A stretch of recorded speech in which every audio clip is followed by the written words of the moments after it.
India का नाम India क्यों रखा गया या फिर भारत क्यों रखा गया? हम इसे इंडिया बोलते हैं या हम इसे भारत बोलते हैं? दोनों में से क्या बोलते हैं? और अगर दोनों बोलते हैं तो क्यों बोलते हैं? क्योंकि अमेरिका को तो सिर्फ अमेरिका ही बोला जाता है ना? तो फिर सिर्फ इंडिया को ही India as well as Bharat क्यों कहा जाता है? आज की वीडियो में हम ये जानेंगे। Hey everyone, welcome to Krinora. आज हम chapter 6 of M Laxmikanth 8th edition में union and its territory chapter 6 है, वो स्टार्ट करेंगे। और आज हम इसमें काफ़ी सारी चीज़ें देखने वाले हैं। स्टार्ट करते हैं। आर्टिकल 1 to 4, ठीक है। तो सबसे पहले जो आर्टिकल स्टार्ट होते हैं 1 से लेके आर्टिकल 4 तक, ये क्या बताते हैं? ये यूनियन एंड इट्स टेरिटरी के बारे में बताते हैं। धीरे धीरे हम सारे देखेंगे। सबसे पहले ये आते हैं पार्ट 1 में। अगर क्वेश्चन आता है कि आर्टिकल 1 to 4 कौन से पार्ट में आता है कॉन्स्टिट्यूशन के, ये पार्ट 1 में आता है, पार्ट 1 में। और ये किस चीज़ से डील करता है? Deals with the union and its territory, यानी कि आर्टिकल 1 और 4 आर्टिकल 1 to 4 यानी कि 1 2 3 4 आर्टिकल जो है ये यूनियन और उसकी टेरिटरीज़ के बारे में हमें बताते हैं, उससे रिलेटेड हैं, उससे डील करते हैं, पार्ट 1 में आते हैं, ठीक है। ये चीज़ समझ में आ गई? गुड। नाउ आर्टिकल 1 इंडिया, जिसे हम भारत भी कहते हैं, as a union states rather than federation of states. क्या मतलब है इस चीज़ का? इस चीज़ का मतलब है इंडिया, जिसे हम इंडिया कहते हैं और हम इसे भारत भी कहते हैं, ये एक क्या है? यूनियन ऑफ स्टेट्स है। यूनियन ऑफ स्टेट्स हम क्यों कह रहे हैं? क्योंकि बहुत सारे स्टेट्स का एक यूनियन है, राइट। यहाँ पे आपको ईस्ट स्टेट्स भी मिल जाएंगे, नॉर्दर्न स्टेट्स भी मिल जाएंगे, राइट। ऐसे करके काफ़ी अलग अलग कल्चर्स हैं, रिलीजन है, ठीक है, बहुत ज़्यादा डाइवर्सिटी है। तो इसलिए यूनियन ऑफ स्टेट्स, ना कि फेडरेशन ऑफ स्टेट्स। यहाँ पे आप मुझे एग्जाम्पल देंगे फेडरेशन ऑफ स्टेट्स कौन सी कंट्री है, कमेंट सेक्शन में आप मुझे बताएंगे, ठीक है। तो हमारा जो कंट्री है, हमारा जो इंडिया है, वो यूनियन ऑफ स्टेट्स हम उसे कहते हैं। क्यों कहते हैं? क्योंकि यहाँ पे किसी को भी खुद से अलग होने का कोई भी राइट नहीं है, कोई भी नहीं अलग हो सकता है, ठीक है। There is no unanimity in this ये, यानी कि constituent assembly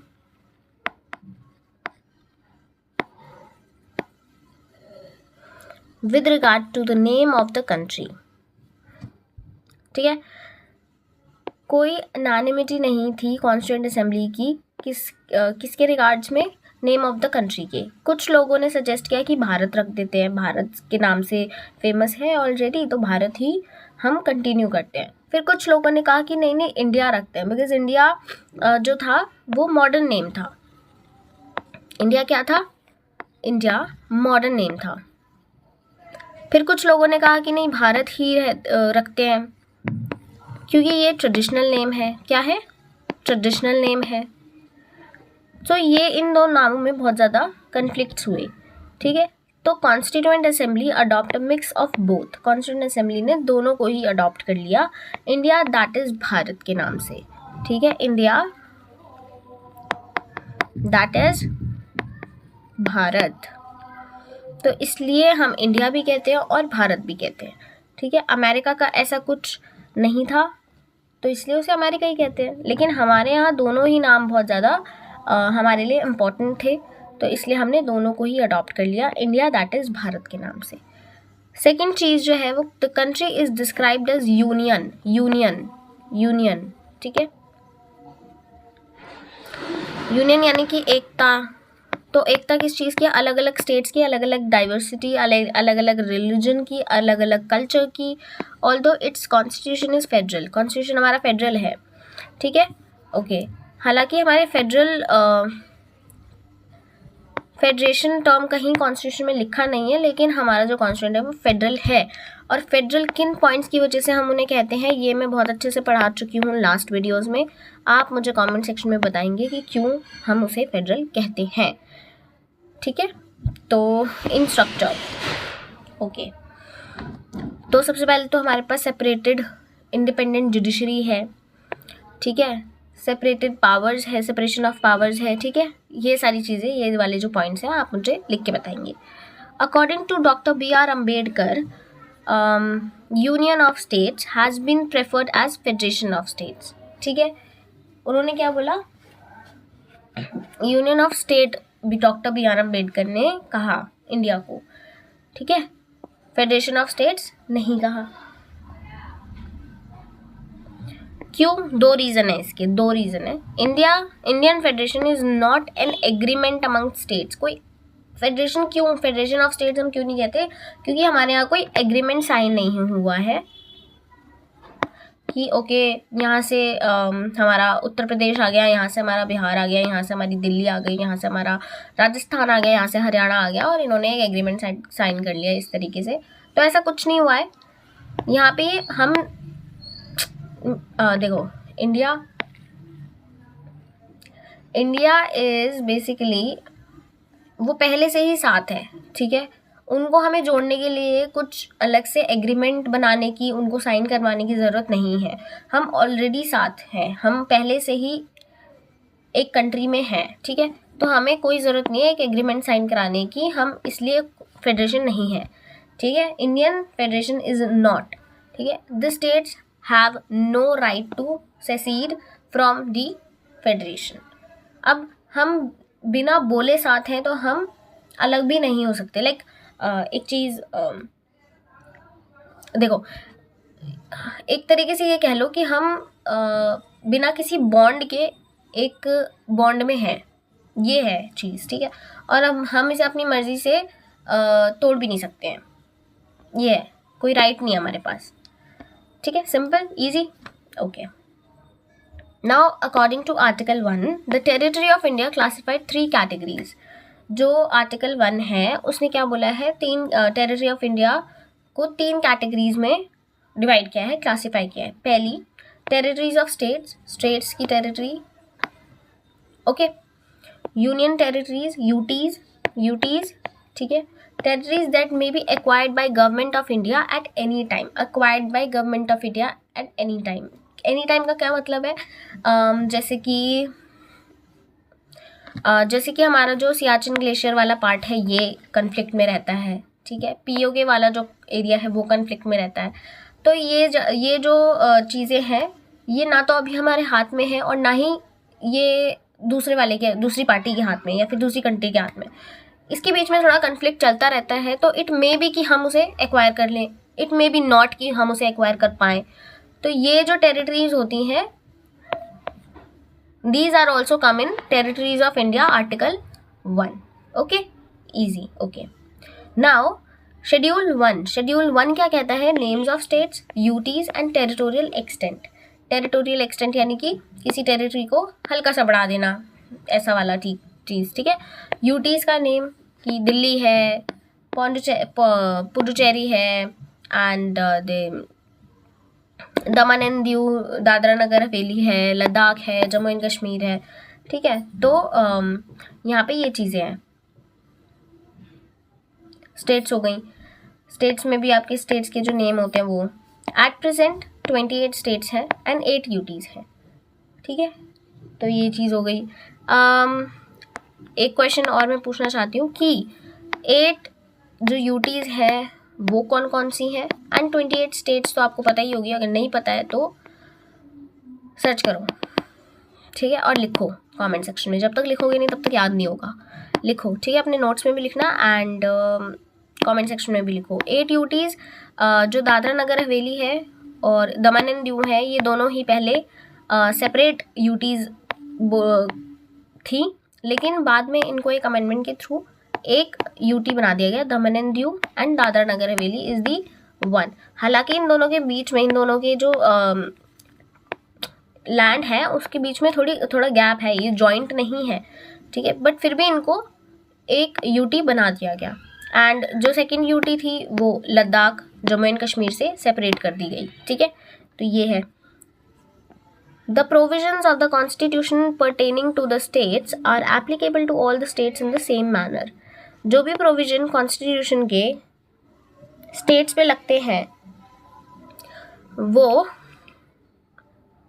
all the states in the same manner, किसी एक स्टेट पे लगते हैं वो सारे स्टेट्स पे लागू होते हैं। द स्पेशल प्रोविजन पार्ट 21 में बोला है कि ये जो प्रोविजन है ना, प्रोविजन मतलब स्पेशल प्रोविजन है, पार्ट 21 का, पार्ट 21 का स्पेशल प्रोविजन है, इतना याद रख लो, पार्ट 21 स्पेशल प्रोविजन। ये किसी एक स्टेट पे लागू होते हैं तो ये बाकी स्टेट्स पे भी लागू होता है। अब ये बाकी स्टेट्स कौन से हैं, ये वाले हैं, इनको हमें ध्यान में रखना होगा। महाराष्ट्र, असम, मणिपुर, अरुणाचल प्रदेश, तेलंगाना, सिक्किम, मिजोरम, अरुणाचल प्रदेश, गोवा, कर्नाटका। बेसिकली ये वाला जो पार्ट होता है ईस्टर्न इंडिया वाला, असम, मणिपुर, तेलंगाना, ठीक है, सिक्किम, अरुणाचल प्रदेश, मिजोरम, आंध्र प्रदेश, गोवा, कर्नाटका एंड गोवा एंड महाराष्ट्र, ये आपको थोड़ा सा ध्यान रखना है। बाकी ये सारे ईस्टर्न स्टेट्स आ गए। तो ये पार्ट 21, ठीक है, ये याद रखना है, स्पेशल प्रोविजन है ये। शेड्यूल 5 एंड 6, शेड्यूल 5 एंड 6 क्या बोलता है, contain separate provisions with respect to the administration of scheduled areas and tribal areas with the state.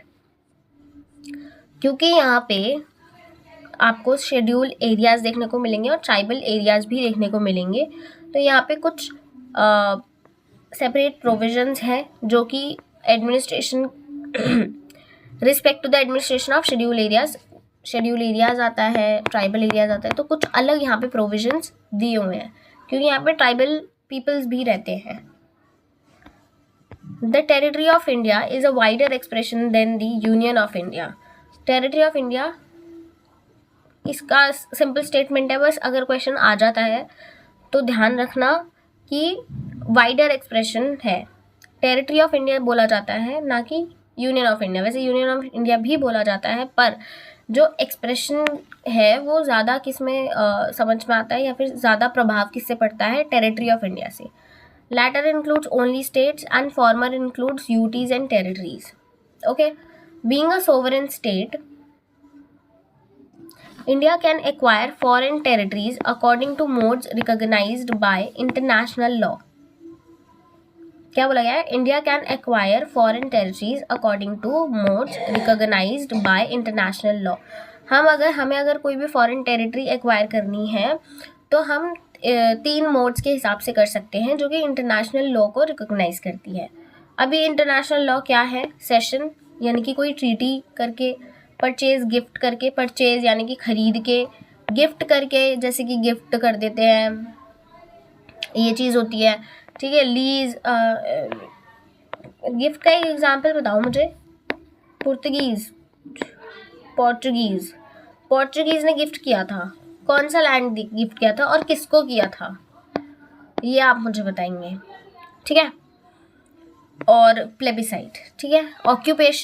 Occupation यानी कि हम वहाँ पे गए हैं एंड हमने वो वहाँ पे ऑक्यूपेशन करना स्टार्ट कर दिया और फिर उसको हथिया लिया ज़मीन को, जो कि वी ऑल नो,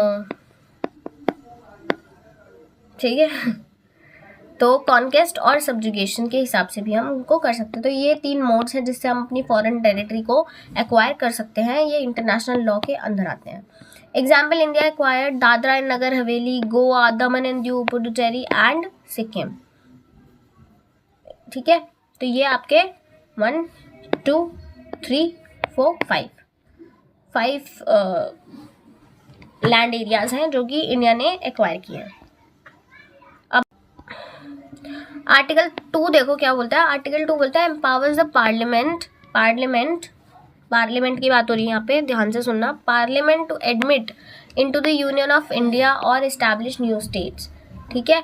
कोई नई स्टेट ऐड करना, इस्टेब्लिश करना, एडमिशन करना उस न्यू स्टेट का, ये कौन करता है, पार्लियामेंट के पास पावर होती है, ठीक है।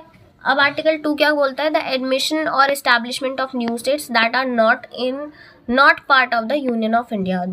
यूनियन ऑफ इंडिया का पार्ट नहीं है,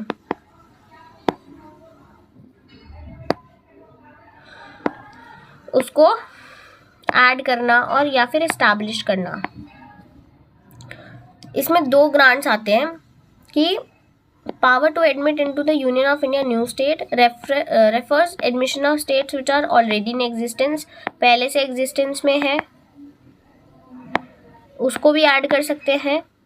Power to establish new state, establish on states which were not in existence before, या फिर पहले से existence में नहीं है. हम दोनों तरीके की स्टेट्स को ऐड कर सकते हैं और इस्टेब्लिश कर सकते हैं as a new state of जल्दी बताओ union of India. Yeah now article 3 क्या बोलता है? Relates to the formation of और changes in the existing states of the union of India. क्या बोला गया बताओ? पढ़ो, पहले खुद भी पढ़ा करो जो लिखा होता है. फॉर्मेशन, फॉर्म करना, चेंजेस करना इन the existing states of union of India. ठीक है. आर्टिकल 3 में हम क्या करते हैं? आर्टिकल 3 में हम फॉर्मेशन करते हैं और चेंजेस करते हैं इनटू द एग्जिस्टिंग स्टेट्स. जैसे कि जो हमारा आंध्र प्रदेश था उसको हमने अलग किया. ठीक है. देखो बहुत ध्यान से सुनना. ओके. सो आंध्र प्रदेश हम सब ने सुना हुआ है. आंध्र प्रदेश ये if I am not wrong 1953 में तमिलनाडु आज का तब मद्रास हुआ करता था तब. ठीक है. तब से मतलब मद्रास से तमिलनाडु जो है वो सेपरेट हो गया था. क्यों? क्योंकि इनकी लैंग्वेज अलग थी एंड तमिलनाडु की लैंग्वेज अलग थी. तो ये दोनों अलग हो गए. कब? 1953 में.